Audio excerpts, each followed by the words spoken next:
Tout est ok, ça marche. Bon, Hachem. On attend aussi dans YouTube savoir si c'est ok.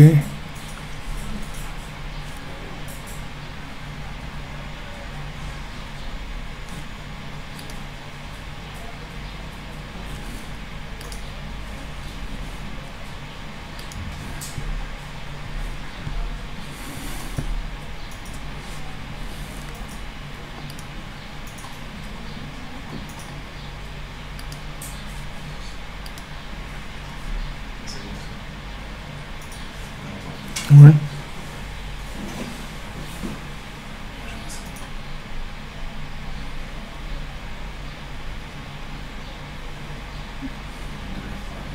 Bon, Kertov. Je voulais que dans YouTube vous me disiez si c'est ok. Ça marche, ouais. Ah, M. Terrier, bonjour, ça marche. Ok. Toda Rabba. Juste un petit réglage. On y va.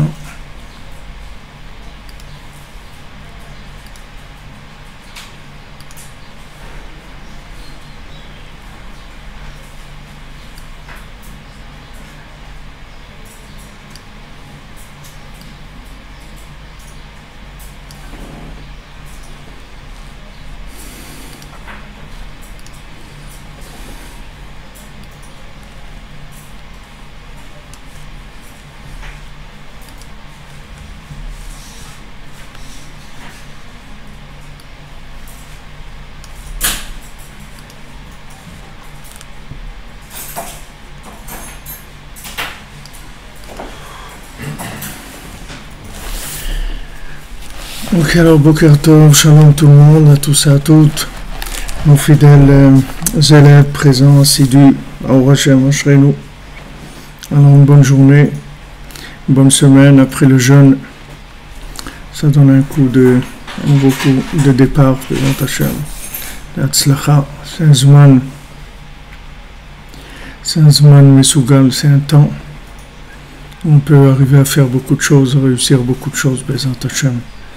Ici, Goua Ben Ametzarim, c'est un moment où on peut se rapprocher d'Hachem, se rapprocher de la Shrina très facilement. Avec les conseils du Tzaddik, on peut arriver très facilement vers Hachem. Tout devient facile. Alors, je me mets.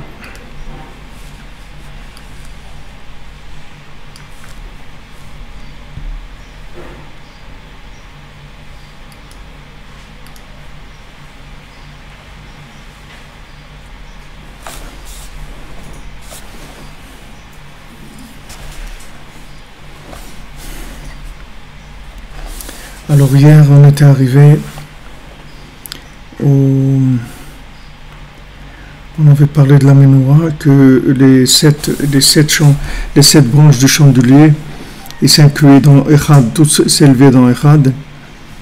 Et on avait parlé aussi que de la Torah 54 dans l'Écoute Moran, où Rabbeinu rapporte le lien de Hanouka, que Hanouka c'est Hanoukat Bet Hamikdash, que la lumière de Hanouka, en fait c'est Hanoukat Bet Hamikdash, que tout le but de la lumière de Hanouka, c'est de nous transmettre la lumière dans les endroits les plus éloignés.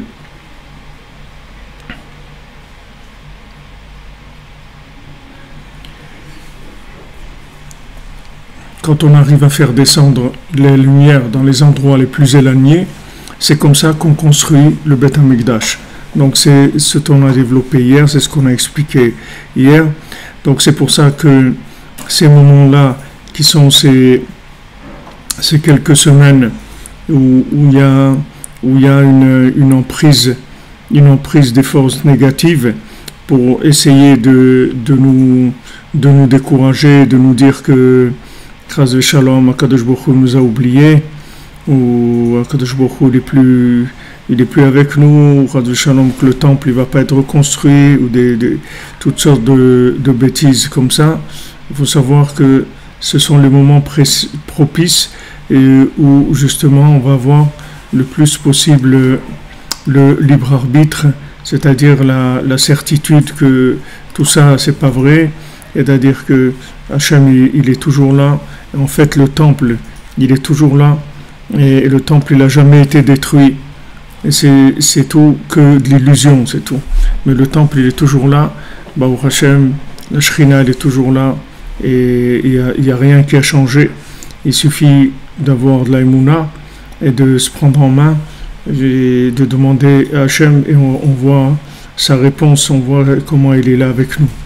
Donc, ce n'est pas des moments dans lesquels il faut faire la tête et il faut dire oh là là c'est catastrophe et tout, et il y a rien, c'est juste Hachem, comme c'est écrit que Hachem il a mis sa colère sur du bois et des pierres, c'est tout.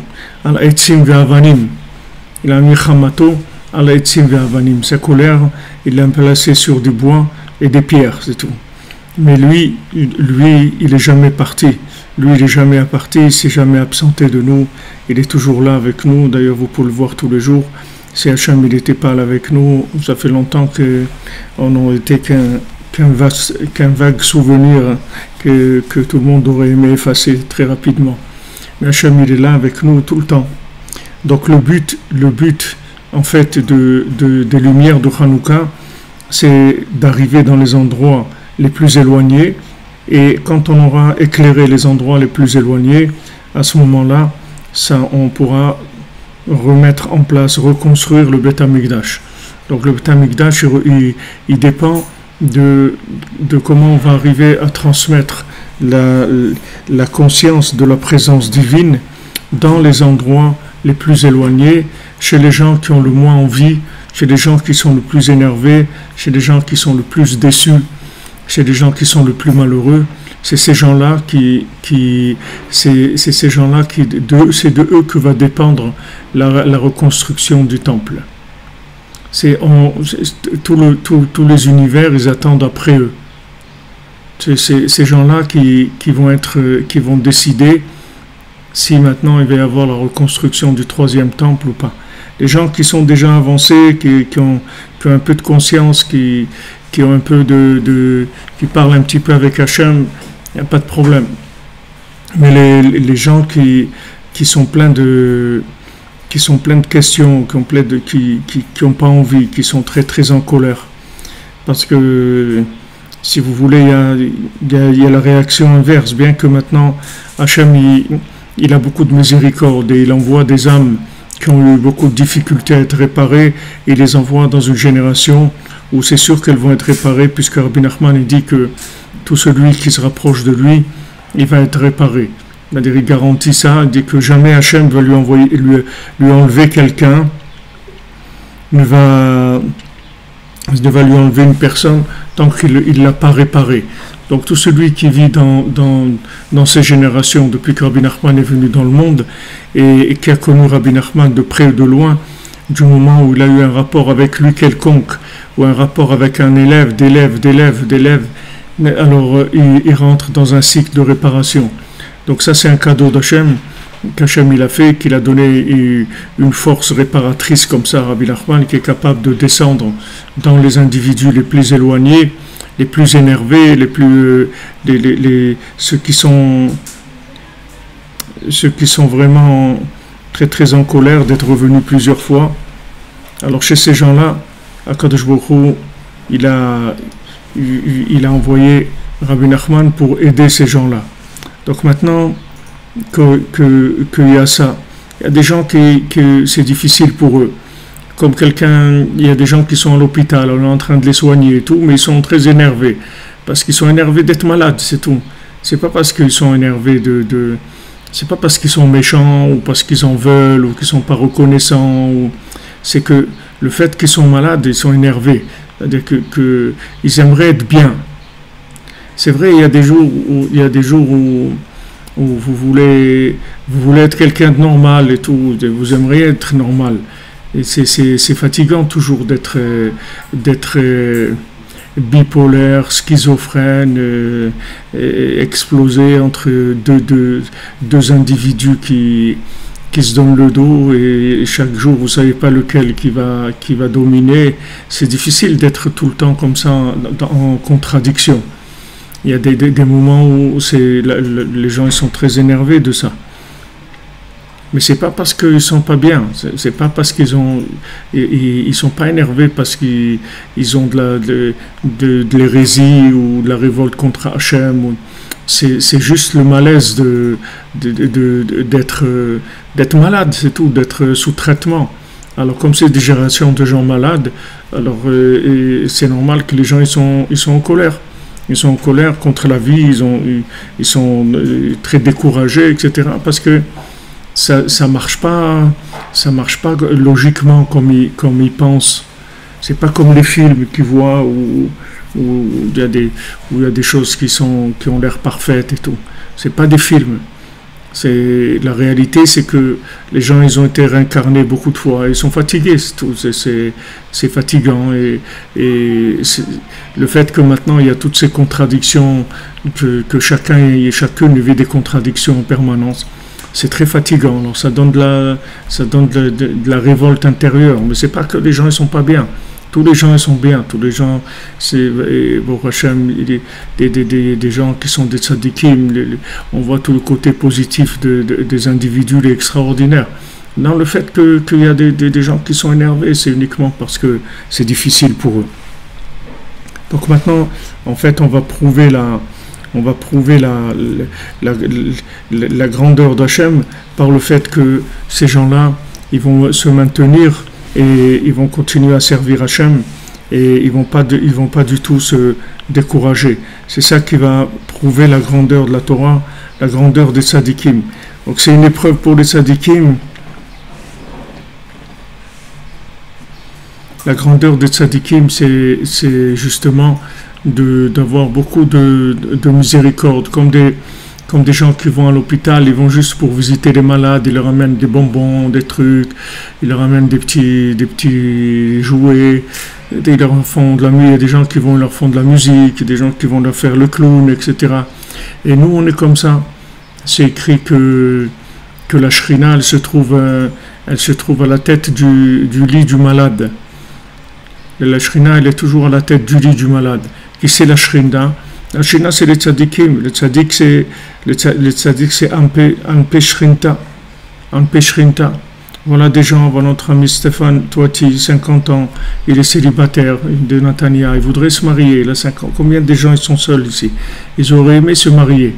C'est difficile seul. Ils voient des gens avec des enfants, des trucs, et ils sont seuls et tout. C'est difficile, c'est beaucoup de souffrance. C'est beaucoup de souffrance. Alors les tzadikim, ils nous calment. Ils nous donnent des bonbons, ils nous font rigoler, ils essayent de calmer. Parce que eux, ils savent pourquoi on est dans cette situation-là. Nous, on ne sait pas. Quelqu'un, il est à l'hôpital, il ne sait pas, il n'est pas docteur, il ne sait rien du tout. Lui, il sait qu'il n'est pas bien, c'est tout. Mais que ça veut dire pas bien? Et il ne sait pas ce qu'il a. Les médecins, ils savent ce qu'il a. Et le médecin, il s'occupe de lui. Bon, Hachem, Akadosh Baruch Hu, il a envoyé le plus grand médecin de tous les temps. Et il a envoyé la solution de l'humanité, que Rabbi Nachman, c'est la solution de l'humanité. Il a envoyé avec tous ses conseils extraordinaires. Et bon Hachem, celui qui suit les conseils de Rabbi Nachman, celui qui aime Rabbi Nachman, celui qui a été à Ouman, celui qui fait Tikkun HaKlali, celui qui fait Bodedut, celui qui se lève la nuit, c'est des gens qui sont garantis qu'ils vont sortir guéris de l'hôpital. Maintenant, on a tendance, c'est désagréable d'être malade. C'est désagréable, qu'est-ce qu'on peut faire? Il faut prendre le mal en patience. Désagréable, mais il faut savoir que c'est le principal, c'est de savoir que, Baruch Hashem, il y a quelqu'un qui s'occupe de nous et on va sortir de tout ça. On va finir avec tout ça. Au moins, on va quitter ce monde-là. On va quitter ce monde-là tranquille, paisible. On va aller vers des mondes supérieurs dans lesquels il va y avoir des choses extraordinaires. Et ce qu'on a souffert ici, ces quelques années où on était là, on a souffert de l'incompréhension. Chacun il souffre de ça. C'est pas que des gens qui sont pas mariés, c'est que tout le monde souffre de ces contradictions-là. Tout le monde souffre de ces contradictions. Ils voient des gens, ils font Shabbat, ils font la Torah, ils font tout ce qu'ils peuvent et tout. Et ils ont des résultats dans des domaines qui sont catastrophiques. Et ils voient des gens qui sont des assassins, des trucs et tout, et réussissent à faire plein de choses et tout, qu'ils auraient tellement réussi et voulu réussir à faire. Mais c'est comme ça, les chemins d'Hachem, on ne connaît pas. Ce qu'on sait, c'est que, Baruch Hashem, il y a un médecin qui soigne le monde, c'est tout. Et que ce médecin, il a garanti la réparation du monde. Et cette âme, elle a eu beaucoup de difficultés à descendre dans le monde, l'âme de Rabbi Nachman, parce que quand le Satan il a vu que Rabbi Nachman il allait venir dans le monde, il a dit à Hachem, donc je comprends que tu as décidé de me mettre au chômage, donc j'ai terminé, j'ai plus rien à faire. Parce que quand il a vu cette âme venir dans le monde, il a dit c'est fini, moi je pourrais plus rien faire. Si lui vient dans le monde, moi j'ai plus de travail. Alors Hachem il lui a dit, regarde, cette âme, elle va venir dans le monde. Et cette âme, c'est obligé qu'elle vienne dans le monde. Maintenant, toi, débrouille-toi, trouve-toi comment te débrouiller. Alors, il a trouvé des opposants, des gens qui viennent et qui essayent de cacher cette lumière en parlant, en disant du mal, en faisant des choses comme ça. Mais tout ça, c'est momentané. Tout ça, c'est momentané. Même toute la machloquette qu'il y a eu contre Rabbi Nathan, encore plus que sur Rabbi Nachman, toute la machloquette qu'il y a eu contre Rabbi Nathan et tout, sauf après, tout est tombé, toute cette machloquette s'est arrêtée et ils ont vu combien les élèves de ces rabbinim-là qui ont été contre Rabbi Nachman et contre Rabbi Nathan, ils ont vu comment ils s'étaient trompés. Donc maintenant, toutes les attaques qu'il y a, que ce soit des attaques au point de vue des gens qui parlent contre, ou bien des attaques individuelles, que le Yetzirah, il essaye de te parler contre toi en essayant de te décourager et te dire ouais mais qu'est-ce que tu fais, regarde, tu es plein de contradictions, tu es pas quelqu'un d'honnête, de logique et tout. Toutes ces choses-là, elles vont disparaître et le bien, il va ressortir et on va voir que Béhémet, chacun a un bien extraordinaire en lui. Donc quand on voit qu'on est attaqué par la logique de la contradiction, il faut rejeter cette logique-là.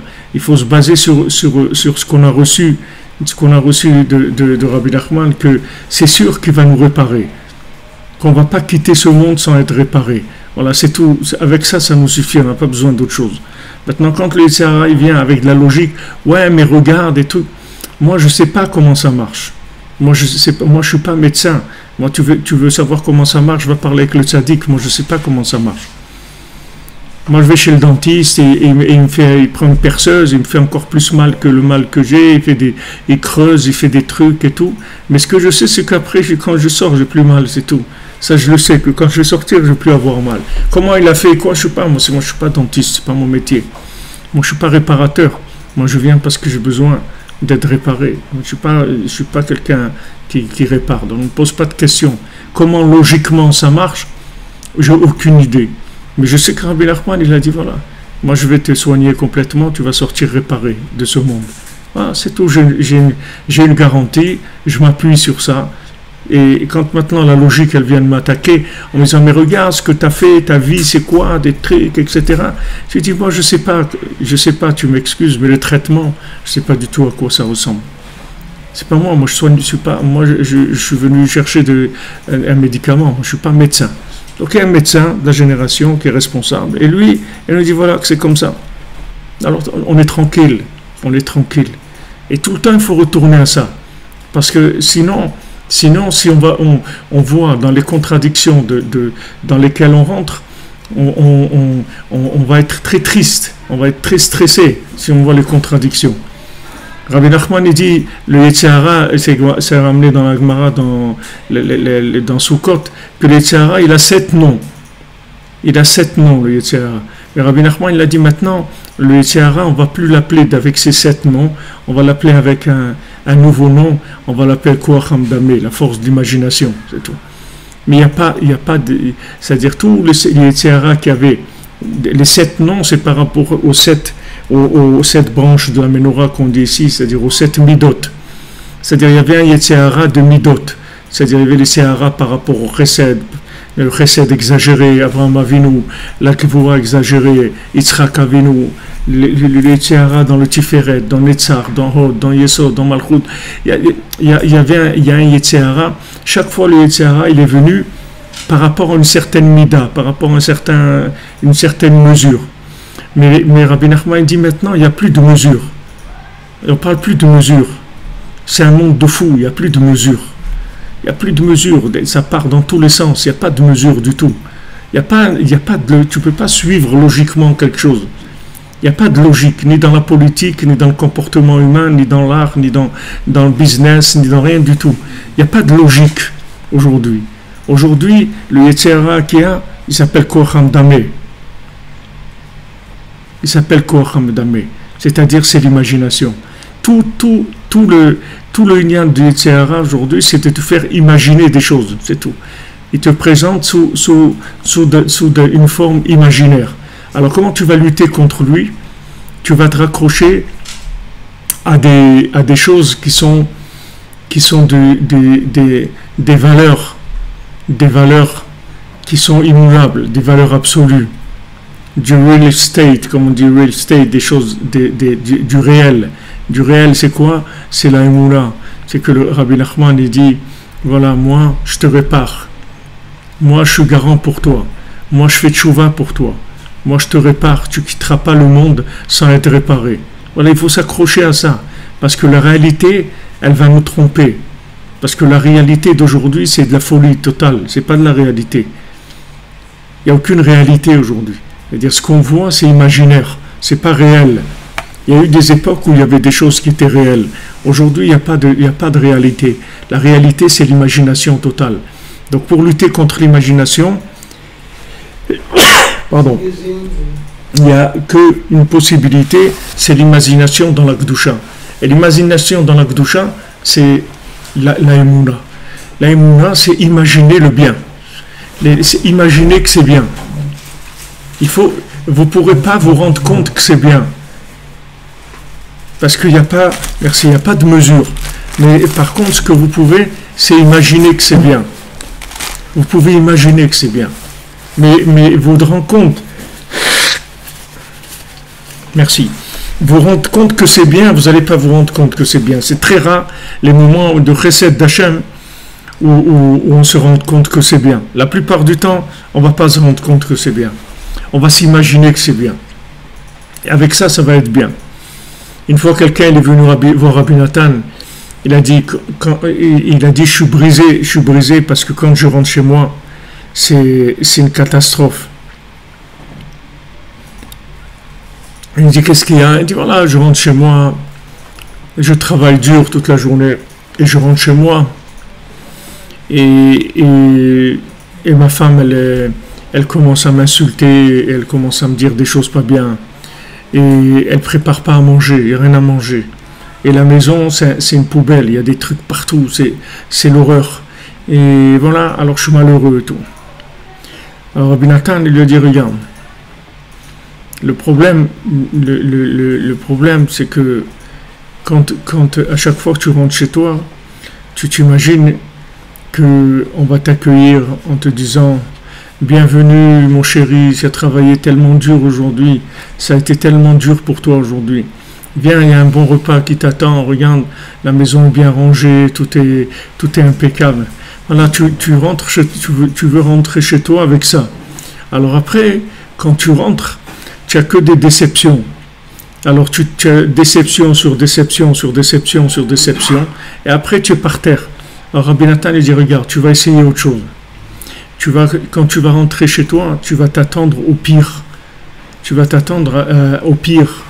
C'est-à-dire au pire. C'est-à-dire pas qu'elle va t'insulter, ou qu'elle va te frapper, qu'elle va incendier la maison, qu'elle va faire des trucs, que tu vas rentrer, il va y avoir des chiens dans la maison, ou des trucs qui vont... Imagine le pire. Et quand tu vas rentrer, tu vas voir que c'est pas si mal que ça. Et tu vas être content. Alors il a fait comme ça, il a dit ça a marché. C'est bien, ça marche. Ça veut dire qu'en fait, Rabbi Nathan lui a dit, regarde, aujourd'hui, la réalité, ça n'existe pas. Aujourd'hui, c'est comment tu imagines les choses. C'est ça qu'il faut... Si maintenant tu imagines les choses, que c'est le pire, alors le point positif, ils vont te donner de la consolation. Ils vont te donner, bon, Hachem, il y a ça qui marche, j'arrive à faire ça. Quelqu'un, il veut devenir un sadique, c'est bien. Mais seulement le fait qu'il veut devenir un sadique, alors à chaque fois qu'il voit qu'il fait des bêtises, ça va le décevoir. Mais s'il fait le contraire, c'est-à-dire s'il part à zéro, en se disant qu'avec tout ce que j'ai passé comme réincarnation et tout, je suis dans un état lamentable, tout ça. Ah, mais bon, Hachem, j'ai pu mettre mon talit aujourd'hui, j'ai mis mes tefilines, j'ai pu faire le schéma, j'ai pu faire un peu des psaumes, j'ai pu faire une tzedaka, j'ai pu encourager quelqu'un, j'ai invité quelqu'un à manger, j'ai aidé quelqu'un qui avait des problèmes, j'ai accompagné quelqu'un qui pouvait pas se déplacer, j'ai fait des choses. Bah, Hachem, j'ai fait des choses. Alors il va être content. Il va être content. Parce que c'est tout une question d'imagination. Donc c'est la mise en scène qui compte. Il n'y a pas de réalité. Aujourd'hui, la réalité n'existe pas. Il n'y a pas de réalité. Parce qu'on est dans la 50e porte de la Touma, il n'y a pas de réalité. Dans la 50e porte de la Touma, tout est imaginaire. Il n'y a plus de réalité. Il n'y a plus de construction logique. Tout est imaginaire. Donc maintenant, il faut imaginer positivement, de manière à pouvoir être heureux. Sinon, on est malheureux. Sinon, si on s'attend à des choses bien, alors on va être déçu. Mais si on s'attend au pire, alors tout va être extraordinaire. Tout ce qui est... Voilà, Baruch Hashem, on arrive à se lever, à aller, à faire, à bouger, à faire des choses. Baruch Hashem, merci mon Dieu, c'est merveilleux. Extraordinaire. Encore il y a un printemps, il y a eu des fleurs qui ont poussé, il y a eu des choses. Baruch Hashem, Hashem il envoie, le monde est beau, il y a des choses. Tous les problèmes, des gens disent qu'il y a des problèmes de schizophrénie, mais il n'y a que ça aujourd'hui. Aujourd'hui, 90% ils sont schizophrènes, ou les gens ils sont bipolaires, ou ils sont tous dans la contradiction totale. Le monde entier est dans la contradiction totale. Donc il faut pas vous en vouloir, il ne faut pas vous étonner. Là, que tout le monde est dans ces contradictions-là. Alors maintenant que Hachem, Bezat Hachem, il va reconstruire le temple, alors on passe par les endroits les plus éloignés, et de là, on va arriver à faire tchouva des endroits les plus éloignés. Parce qu'avant, les sadikim, qu'est-ce qu'ils faisaient? Ils réparaient les gens à partir du moment où ils étaient... qu'est-ce qu'ils faisaient? Ils amenaient une grande lumière, alors la personne, elle faisait tchouva. Et quand elle faisait tchouva, après, elle lui disait, voilà, maintenant tu vas devenir quelqu'un de bien et tout. Mais ils n'avaient pas la possibilité de faire repasser les gens dans les endroits les plus obscurs dans lesquels ils sont passés, dans toutes les vies qu'ils ont eues, celles-là et les vies antérieures, de passer dans ces endroits et de réparer. Ça, il n'y a que Rabbi Nachman qui fait ça. Les autres sadikim, ils ne comptent pas le passé. Ils ne regardent pas le passé, ce qu'il y a eu, ils disent voilà, à partir de maintenant, voilà, sois quelqu'un de bien, tu vas faire, etc. Mais Rabbi Nachman, il ne fait pas comme ça. Rabbi Nachman, il ramène la personne dans les endroits les plus bas où elle a pu passer, dans cette vie-là et dans les vies antérieures. Et là-bas, elle va l'aider à réparer. Là-bas, elle va lui donner des conseils, là-bas, elle va le prendre en main, et là-bas, il va arriver à connecter avec Hachem. Parce qu'on voit que c'est ça le but. Le but, c'est Hanouka, c'est que la lumière, elle éclaire en dessous de 10 tfachim. C'est ça le but. Le but, c'est pas que la splendeur et la gloire et les choses comme ça. Le but, c'est d'arriver dans les moments les plus difficiles, dans les endroits les plus éloignés, là-bas, rester en connexion. Et Rabbi Nachman, il peut faire ça.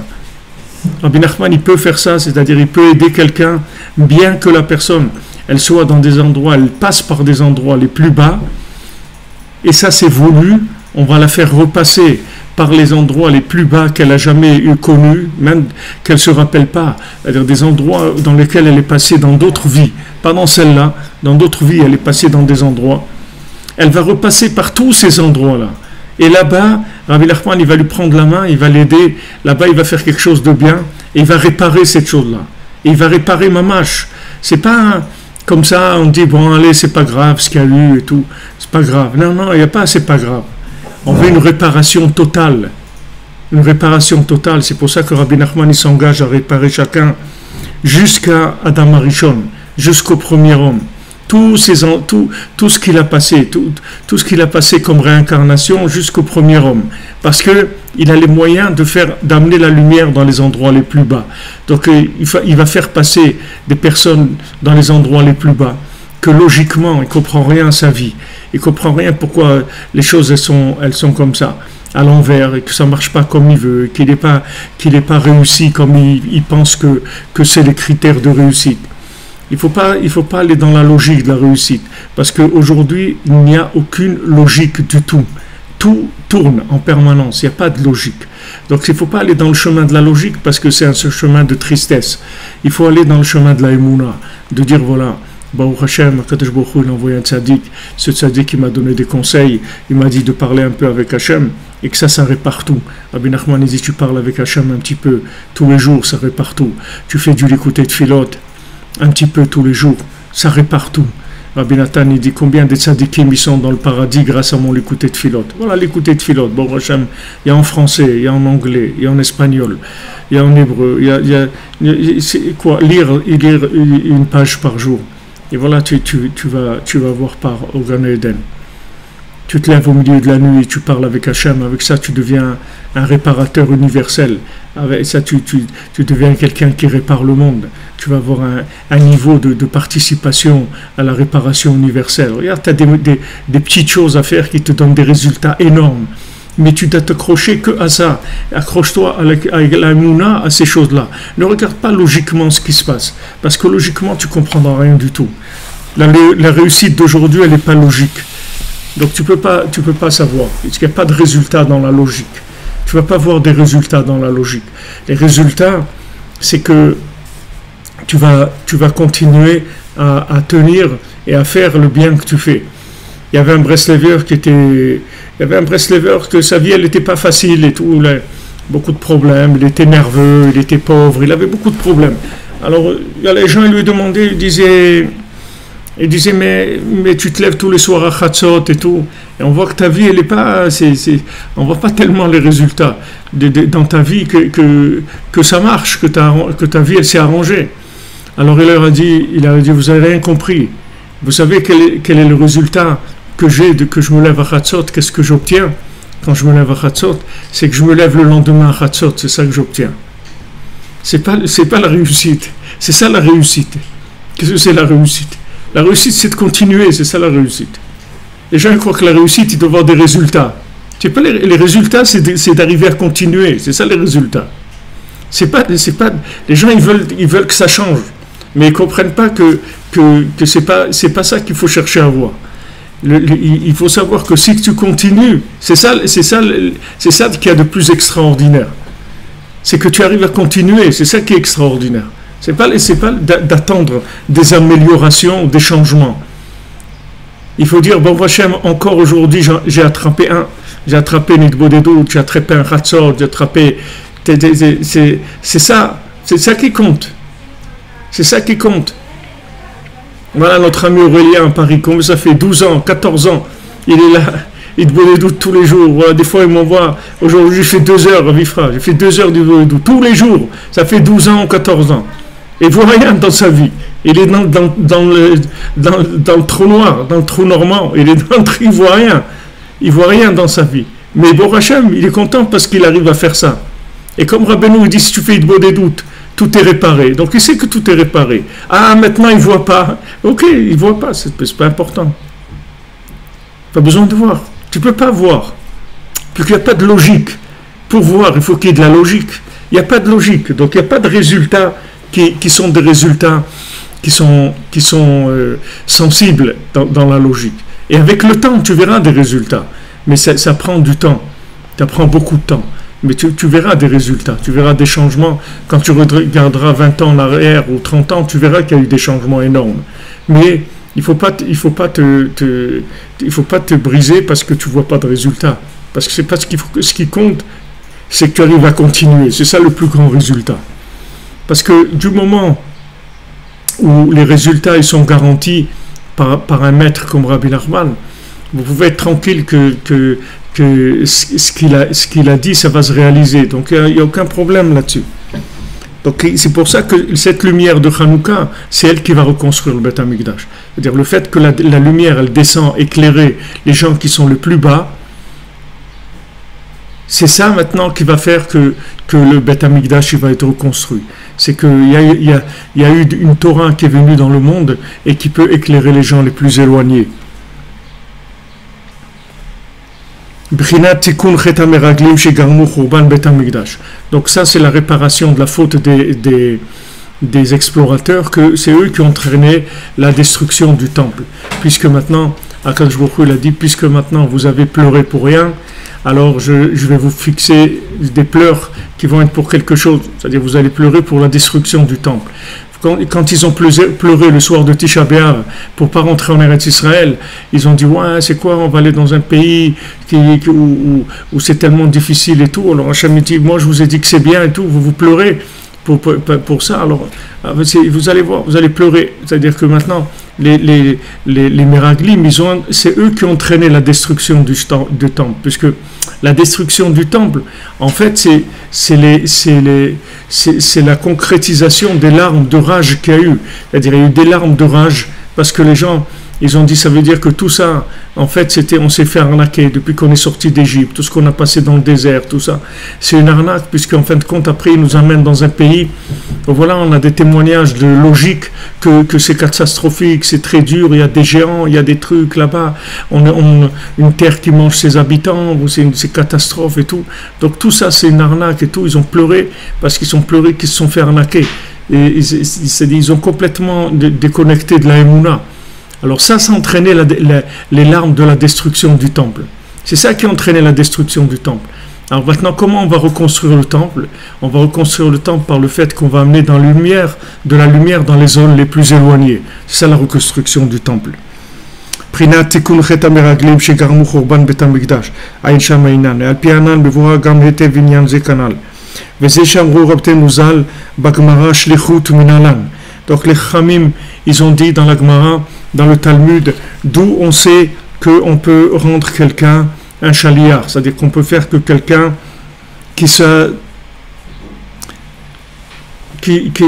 on peut envoyer quelqu'un à notre place. On peut envoyer quelqu'un et c'est comme si on avait été. Quelqu'un, il a shlicho shel adam kamoto. Un chaliar, c'est comme lui. Si tu envoies quelqu'un faire quelque chose à ta place, c'est comme si c'est toi qui l'avais fait. D'où ils ont appris ça?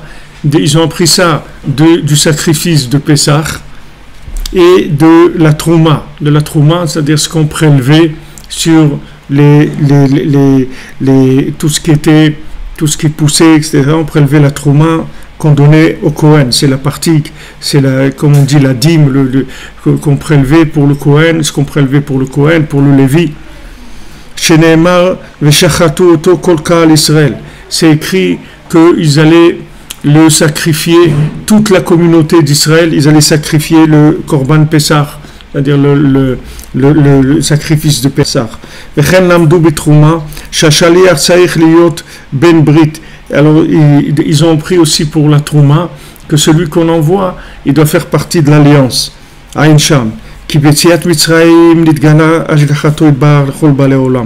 Parce que maintenant, quand on est sorti d'Égypte, il y a une révélation de la présence divine, de la providence pour toutes les nations. C'est pareil pour le Ham Israël.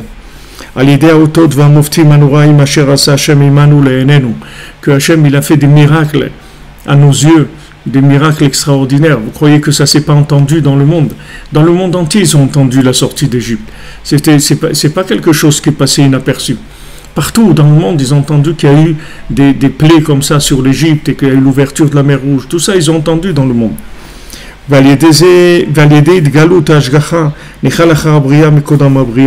Maintenant, le fait qu'il y a eu cette révélation-là des miracles qu'Hachem il a fait avec nous, ces grandes plaies, ces grands miracles qu'il y a eu, ces changements complètement de toutes les lois naturelles, alors ça a ramené le monde avant la création, puisqu'on a vu que ce monde-là, il y a une présence divine, il y a un patron, il y a quelqu'un qui s'occupe du monde, et Dieu s'occupe du monde, et même si on ne se rend pas compte, il faut savoir que derrière chaque chose, il y a une présence divine. Mais quand il y a un miracle, des miracles comme ça, des séries de centaines de miracles comme ça, vivre dans un monde qui est complètement féerique et extraordinaire, ça a montré vraiment l'Ashgacha d'Hachem, que Hachem il est là et qui peut tout changer, qui peut faire que l'eau ça devienne du sang, qui peut amener des sauterelles, qui peut amener des grenouilles, qui peut faire ouvrir la mer et assécher la mer, et quelqu'un peut marcher dans l'océan. Tous ces changements-là, ça a montré que c'est Hachem qui est derrière toutes ces lois naturelles. Que ça c'est le principe de l'envoyé, que l'envoyé il est comme comme l'envoyeur. Donc ils ont appris ça du Korban Pessah, que Pessah c'est la sortie d'Égypte. De là-bas ils ont appris toutes les règles de la shlichut, c'est-à-dire comment ça marche quand on envoie quelqu'un faire quelque chose à notre place. Parce que toute la halakha, toutes les règles de l'envoyé, c'est-à-dire comment on envoie quelqu'un et quelqu'un il va faire les choses à notre place, comment ça peut être considéré comme si c'est nous? Si maintenant c'est quelqu'un d'autre qui fait cette chose-là, comment cette personne-là c'est considéré que c'est moi qui l'a fait? C'est pas moi qui l'a fait, c'est lui qui l'a fait. Mais le fait que maintenant lui, il est mon envoyé, que moi je suis mon envoyeur, et lui il est fidèle, l'envoyé il est fidèle à l'envoyeur, alors il est comme l'envoyeur lui-même. Donc ce monde-là, dans lequel on est des envoyés, si maintenant on est fidèle à l'envoyeur, alors c'est comme c'est l'envoyeur qui fait, c'est comme si l'envoyeur qui est là, c'est la même chose, c'est lui qui est là.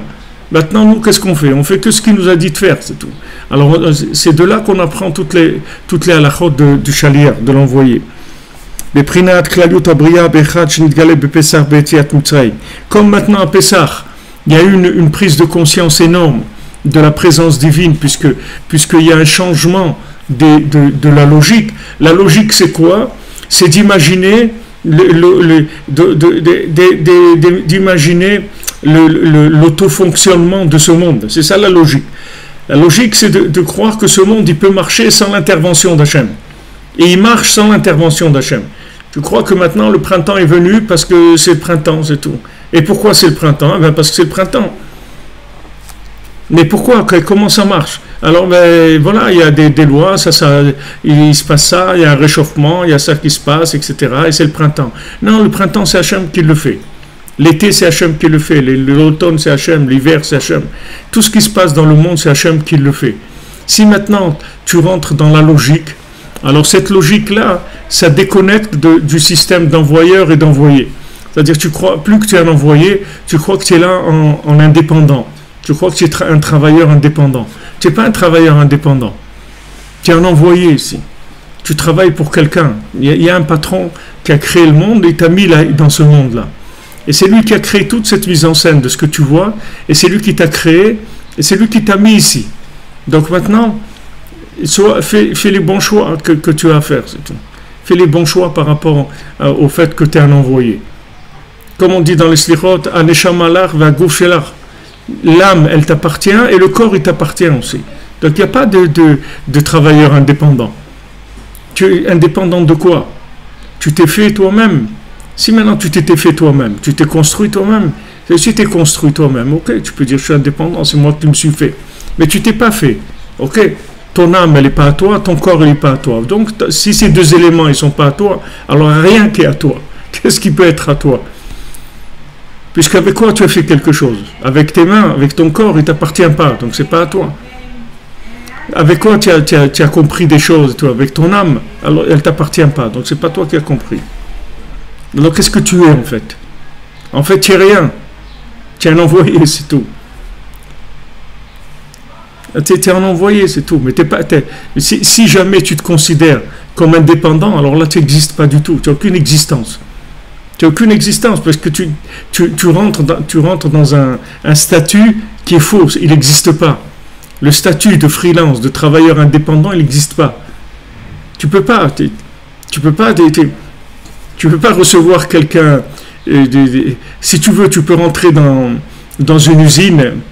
Tu peux rentrer dans une usine dans l'usine Renault, et il y a quelqu'un qui rentre, tu lui dis venez, bienvenue chez moi et tout. Tu peux jouer le jeu pendant quelques minutes si tu veux. Tu peux mettre un costume comme ça et tu dis ah c'est vous qui êtes venu pour visiter l'usine, eh ben je suis content en tant que propriétaire, venez je vais faire visiter les lieux. Alors on les fait visiter. Vous voyez, voilà, là, voilà, regardez, on assemble les moteurs, là, vous voyez, c'est la peinture, les trucs, et vous savez, ici, il y a un gros chiffre d'affaires, il y a 1000 voitures qui partent par jour, on distribue partout dans le monde, et voilà, il lui fait visiter, et à un moment, quelqu'un, il sort et lui dit « Jeannot, t'as ramassé les mégots, là? Ça fait 2 heures que je t'attends, hein ?» Voilà, l'autre, il le regarde, il dit « Excusez-moi, un petit... Bon, allez, hein, bonne continuation, hein, on se reverra un jour. » Il dit « Qu'est-ce que tu fais semblant que c'est à toi? Il n'y a rien qui est à toi. Un jour, quelqu'un, il va t'attraper, tu vas te faire attraper. Tu vas te faire attraper, on va découvrir le poteau rose. Qu'est-ce que tu es en train de faire semblant que c'est à toi? Il n'y a rien qui est à toi. Il n'y a rien qui t'appartient. Donc maintenant, arrête de faire semblant. Les Jeux olympiques, arrête le jeu, arrête du jeu. Arrête avec le jeu, tu n'as rien fait du tout. Tu n'as rien fait. Rabbi Nachman dit même la avodat Hashem que tu fais, c'est grâce au tzaddik, c'est le tzaddik qui te donne la force de faire ce que tu fais. Tu fais rien en fait. Tu fais rien. Alors qu'est-ce que je suis, les Maassé? Qu'est-ce que je suis? Je suis un envoyé, c'est tout. Je suis un envoyé. Alors en tant qu'envoyé, un statut que l'envoyé, il doit être fidèle à l'envoyeur, c'est tout. Et c'est comme ça qu'il existe. Donc en fait, notre vie, comme je l'ai dit l'autre jour, c'est que des choix dans lesquels on va nous essayer de nous faire considérer comme des gens libres dans nos choix. Des gens qui peuvent faire ce qu'ils veulent de leur vie. Et en fait, c'est pas vrai. On est des envoyés. Donc nous, si on nous dit, voilà, ouais, mais pourquoi tu fais pas ce que tu veux et tout? Mais je peux pas faire ce que je veux. Je suis un envoyé. Quelqu'un lui a donné on lui a donné une somme d'argent pour acheter quelque chose. On l'a envoyé quelque part. Il dit, voilà, prends cette somme d'argent, tu vas aller à tel endroit, tu vas acheter une voiture et tu me la ramènes. Ok. Alors maintenant sur la route, il rencontre des gens, il dit waouh, t'as de l'argent et tout, c'est super. Alors mais bien, pourquoi tu pars pas en vacances, etc. Pourquoi? Il dit mais je peux pas, c'est pas mon argent, c'est pas à moi. Il dit mais ça fait rien, maintenant regarde, t'as l'argent, c'est dans tes mains, non? Tu peux faire ce que tu veux. Il dit mais je peux pas, il y a quelqu'un qui m'a envoyé. Il y a quelqu'un qui m'a envoyé, si je reviens pas avec la voiture, il va venir me chercher. Il va me chercher, je vais avoir des problèmes. Donc moi je suis un envoyé. Donc laissez-moi faire ce que j'ai à faire. Essayez pas de m'embrouiller. En fait, toute la journée, tu vas avoir des épreuves que de ça. Et quand tu te fais du souci, tu t'angoisses et tout, c'est que tu te considères comme indépendant. Parce que si tu te considères comme un envoyé, tu vas te faire aucun souci du tout. Tu n'as aucun souci à te faire, c'est pas ton problème. Tu n'as aucun problème. Le réchauffement de la planète et tout, c'est vraiment le dernier de tes soucis. Elle a qu'à réchauffer, elle a qu'à exploser si elle veut, c'est pas mon problème. C'est pas moi qui décide ça. Réchauffement de la planète. Ok, qu'est-ce que tu veux que je fasse? C'est pas, moi, j'ai rien à voir avec ces choses-là. Moi, je suis là, je suis un envoyé, on m'a donné des choses à faire, je dois les faire, c'est tout. Le reste, c'est pas mon problème. Alors, toute la journée, en fait, il y a des choix. De te considérer comme travailleur indépendant ou de te considérer comme un envoyé. Donc, le SCRA, il essaye de te dire que tu es indépendant. Il te dit, fais ce que tu veux, fais ce que tu as envie. Profite de faire ce que tu as envie, hein, parce que le temps passe et tu ne profites pas, etc. Il va t'avoir plein de discours, il va essayer de te considérer comme un indépendant. Et le Seratov, le côté positif, te dit, regarde, en fait, tu es un envoyé, tu es un chargé de mission. Donc fais ta mission comme il faut. Et voilà, tu vas réussir ta vie. Mais ne te laisse pas avoir. Et ces choix-là, ils sont en permanence. En permanence, on va avoir des choix comme ça. Et quand quelqu'un va dire, mais il va te dire, mais je comprends pas, mais tu peux pas prendre des décisions et faire faire des choses, etc. Qu'est-ce que je peux faire, moi? Je peux rien faire du tout. Moi, je peux faire que ce que Hachem il va me dire de faire, et que Hachem va me donner la force de faire. C'est la seule chose c'est ce que je peux faire. Je peux pas faire autre chose. Parce que je suis un envoyé, c'est tout. Donc ça, c'est très important de savoir ça. C'est très très important de savoir ça. Si vous demandez si c'est normal que le son et l'image est décalé, c'est pas normal, mais comment on est attaqué tout le temps par des forces négatives qui nous embêtent, alors qu'est-ce que vous voulez qu'on fasse? On fait avec ça, mais c'est un petit peu décalé. Vezat Hashem, il faut que vous recaliez les choses, vous remettez les choses en place. Pour l'instant, on n'est pas arrivé à résoudre ce problème-là. Il y a un décalage entre le son et l'image dans le système. Alors, notre épreuve, ça va être tout le temps ça. Si maintenant je me considère comme quelqu'un de responsable, c'est-à-dire c'est moi qui décide ce que je veux faire de ma vie, et c'est moi je suis le décisionnaire, c'est moi qui prend les choses en main, etc. Alors, je vais me faire beaucoup de soucis. Je vais être soucieux, j'étais angoissé, mais comment, et comment je vais arriver, comment je vais faire ça, et comment... Toi, tu es un envoyé. Donc, du moment où tu es envoyé, l'envoyeur, il te donne tous les moyens qu'il faut pour faire ce que tu as à faire. Et si il ne t'a pas donné les moyens, c'est que lui, il ne veut pas que tu fasses ça, c'est tout. Sinon, il t'aurait donné les moyens. Donc, tu es un envoyé. Ce qu'on te donne, ça veut dire c'est ça ce que tu as à faire. Et tout. C'est ça ce que tu as à faire. Du moment où maintenant, tu te considères comme quelqu'un qui a été envoyé, alors tu te réfères à ton envoyeur. Tu dis, regarde, Hachem, si tu veux que je fasse ça, il faut que tu me donnes des moyens, parce que si tu ne me donnes pas les moyens, je ne vais pas arriver à le faire. Donc si tu ne me donnes pas les moyens de faire, je vais considérer que tu ne veux pas que je le fasse, parce que si je n'ai pas les moyens, donc ça veut dire que ce n'est pas ça que je dois faire. Et si maintenant tu veux que je le fasse, il faut que tu me donnes les moyens. C'est-à-dire qu'il faut que je m'habitue à vivre dans ce statut-là, dans cette mentalité. Et à ce moment, je n'aurai aucun problème. C'est pour ça que maintenant, la sortie d'Égypte, elle était à minuit, au milieu de la nuit. C'est pour ça que ça fait la sortie d'Égypte, elle s'est faite aux sorties de la nuit. Pourquoi? Parce que dans minuit, comme on l'a dit, le jour ou la nuit s'inclut en un. C'est une seule chose. C'est-à-dire quand on dit Chatzot Laïla, quand on compte 6 heures après la sortie des étoiles, 360 minutes après la sortie des étoiles, ici à Yerushalayim c'est à 2h20, puisque la sortie des étoiles c'est à 8h20, donc c'est à 2h20 du matin. Ce moment-là, c'est le jour et la nuit qui s'incluent ensemble. Qu'est-ce que ça veut dire le jour et la nuit? C'est-à-dire que c'est l'envoyeur et l'envoyé qui s'incluent ensemble. C'est la rencontre entre l'envoyeur et l'envoyé. Donc à ce moment-là, tout devient clair. Tout devient clair. Quand maintenant j'étais dans ma mission, alors il y a des moments où j'ai pu m'oublier et que je me suis considéré comme quelqu'un d'indépendant et je me suis posé des questions. Qu'est-ce que je suis venu faire ici? Pourquoi c'est difficile? Pourquoi c'est comme ci? Pourquoi c'est comme ça? J'ai pu avoir des problèmes. Mais maintenant que je sais que je suis un envoyé et que je suis face à mon envoyeur, j'ai aucun problème du tout. Et le seul moment de la journée où il y a cette fusion-là, c'est ce moment-là de 6 heures après la sortie des étoiles, 6 heures après la tombée de la nuit. À ce moment-là, il y a une fusion entre l'envoyé et l'envoyeur. Et il n'y a plus de doute, il n'y a plus de logique, il n'y a plus rien. C'est-à-dire la logique de ce monde, elle n'existe plus. Vous comprenez pourquoi? Parce que quand l'envoyé rencontre l'envoyeur, il n'y a plus quand le gars de l'usine, là, et le patron, il sort, il lui dit « Jeannot, qu'est-ce que tu fais » et tout, c'est fini, ça a résolu tous les problèmes. Parce qu'il se remet à sa place tout de suite.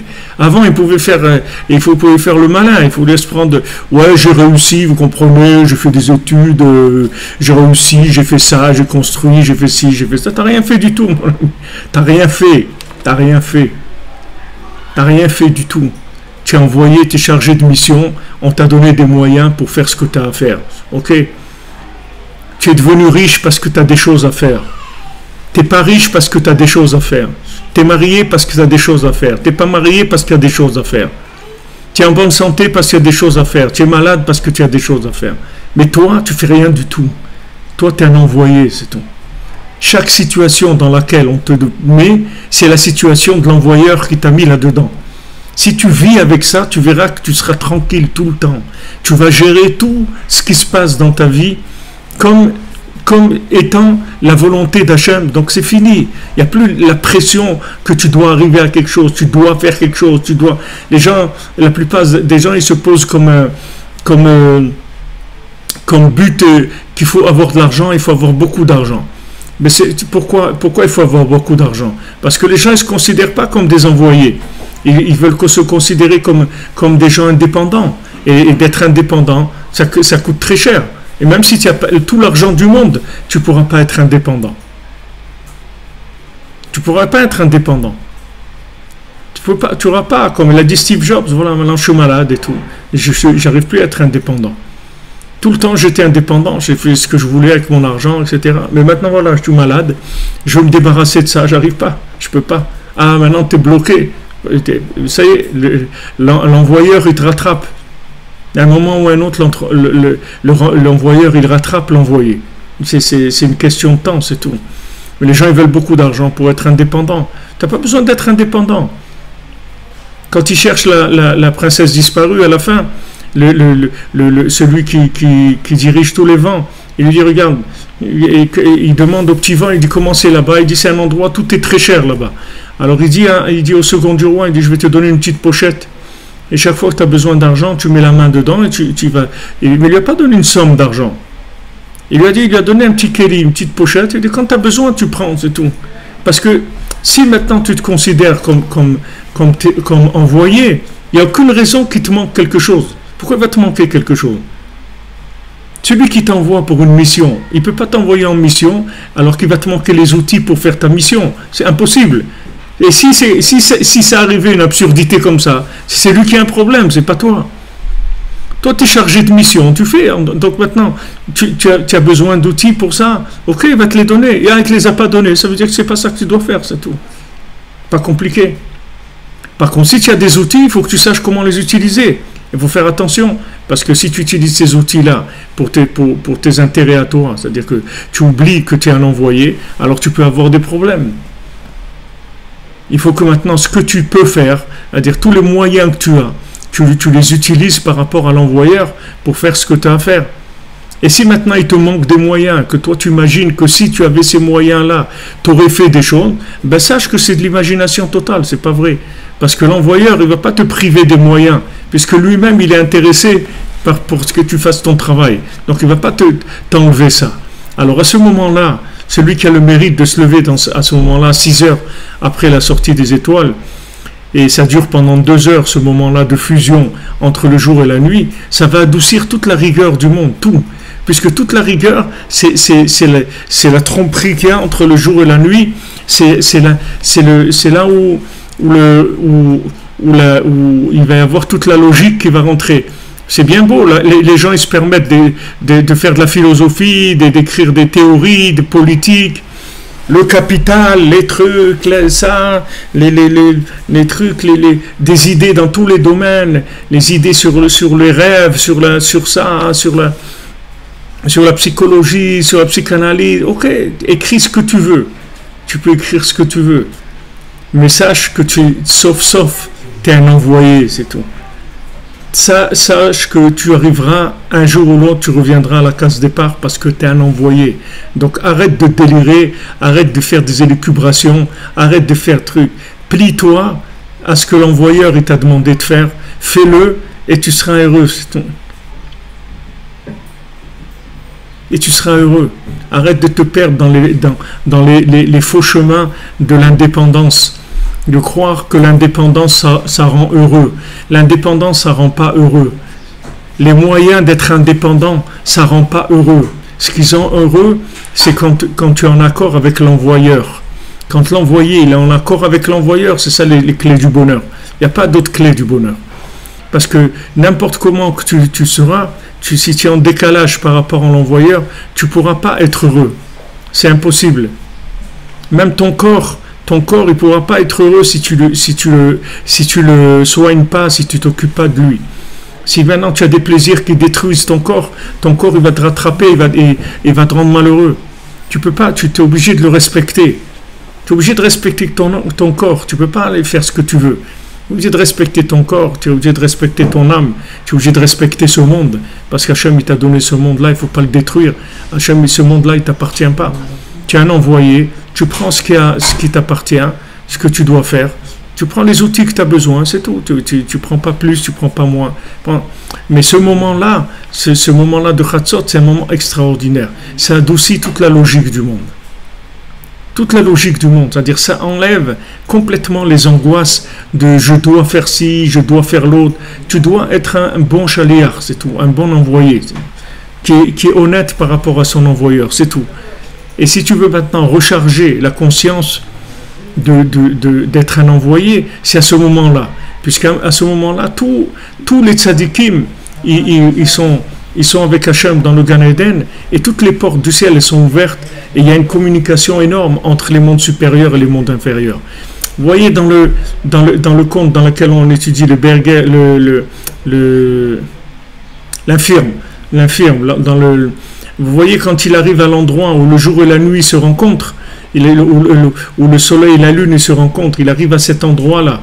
Comment, à force de ramper, à force de trucs, il ne tenait pas debout, et trucs, il ne se décourageait pas, il mangeait de l'herbe, et encore, il ne s'est pas découragé. Et après, il a trouvé ce rubis-là, et ce rubis-là, il l'a emmené dans cet endroit où le soleil et la lune se rencontrent. C'est-à-dire, il est arrivé dans cet endroit où il n'y a plus le jour et la nuit, où la théorie et la pratique, c'est une seule chose.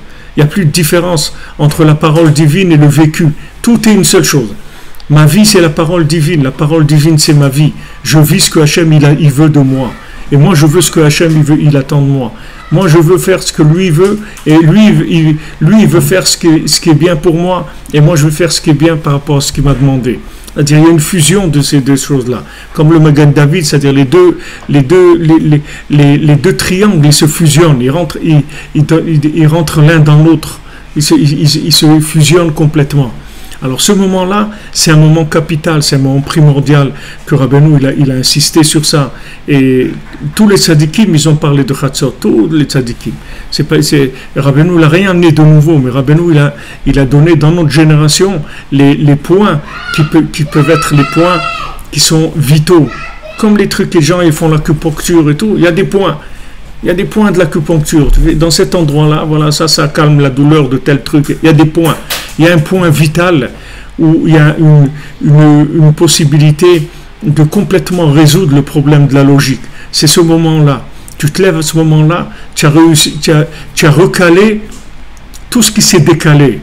Tout ce qui s'est décalé, tu l'as remis en place. Tu as rééquilibré tout ce qui s'est décalé avec la logique. Tout ce qui était incompréhensible, tu l'as rendu compréhensible. Tout ce qui était inaccessible, tu l'as rendu accessible. C'est pour ça que c'est un zaman de Pidyon. Rabbeinu dit que Chatzot, c'est Pidyon à Kolel. C'est-à-dire, c'est un moment, c'est un rachat total. C'est-à-dire, on rachète toute la folie qu'il y a eu. On la rachète, c'est-à-dire, on remet toutes les choses à leur place. Dans la logique divine, pas la nôtre, pas la logique de quelqu'un qui a oublié qu'il a été un envoyé et s'est pris pour quelqu'un d'indépendant. Donc, Rabbeinu, il donne cet exemple. Il dit, le roi qui avait envoyé un ministre dans un pays, et ce ministre, ils l'ont pris pour le roi. Alors, il lui donnait tous les honneurs du roi et tout. Maintenant, manque de peau pour lui, comme on dit, un jour, le roi, il est arrivé. Alors, les gens, ils ne l'ont pas considéré comme le roi, puisqu'ils le considéraient lui comme le roi. Et alors, à un moment, ils étaient assis à côté. Alors, le roi, il a dit au ministre, il a dit, c'est vrai, tout ça, voilà, tu vois, il te considère, mais nous deux, on sait bien qui on est. Toi, tu sais bien qui tu es. Par rapport à moi, tu peux pas la jouer. Tu peux pas la jouer parce que moi, je sais très bien qui tu es. Toi, tu sais très bien qui je suis. Alors, c'est pareil. L'homme, il est là dans ce monde avec sa logique, ouais, j'ai fait, j'ai construit, j'ai compris, je suis arrivé, j'ai mais Hachem il lui dit, tous les deux, on sait très bien, qu'est-ce qui t'a donné ça? C'est moi, oui, tu sais très bien d'où ça vient ça. Toi, tu es capable de faire quelque chose de toi-même. Alors arrête de te la jouer, arrête d'embrouiller les gens. Arrête d'embrouiller le monde, arrête de t'embrouiller toi-même, arrête de te mentir à toi-même, mentir au monde. Accepte que maintenant tu es un simple envoyé.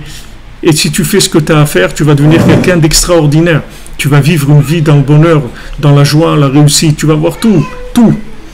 Alors à ce moment-là de Chatzot, on peut résoudre ce problème-là de la logique. מבחינת לילה כיום יאיר, כי איתה שאותה לילה הייתה מהירה מאוד, כמו ביום, כנכלה לילה ביום. Parce que c'est écrit que même matériellement, cette nuit de la sortie d'Égypte, il faisait jour, il faisait pas nuit. C'était pas la nuit, c'était le jour. C'est-à-dire, c'était l'heure de la nuit, mais il faisait jour quand même. C'était pas la nuit du tout. Il faisait jour, mamash. Même matériellement, il faisait jour. C'est pas que spirituellement, matériellement, c'était plein jour. Dans la nuit, c'était comme en plein jour. Il n'y avait pas de nuit, c'était pas une nuit du tout. C'est-à-dire l'obscurité, elle avait disparu complètement. Alors, Bezat Hashem,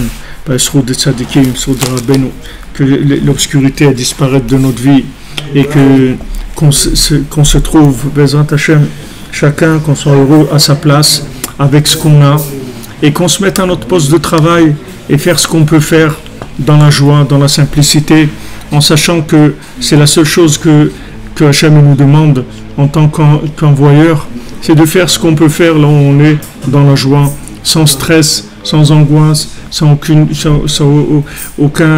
pression, sans se mettre des obligations qu'on a fabriquées ou qu'on a voulu nous fabriquer, de savoir qu'on est des gens tous bien et que tous on va faire des choses extraordinaires dans ce monde, Bezrat Hashem. Alors, Be'atzlacha, une bonne santé, des bonnes délivrances pour tout le monde, et merci d'être présent, merci de tout ce que vous écrivez comme commentaire, merci de votre participation, de votre aide, votre soutien matériel et moral, et Bezrat Hashem, voilà, je m'excuse pour le petit problème technique. Vous voyez, dans la logique entre le son et l'image, il y a un décalage. Et Bezat Hashem, on prie d'abord pour ça, pour que ça s'arrange. Et on va essayer de résoudre le problème avec des techniciens qui doivent s'occuper de ça normalement. Alors, bonne journée.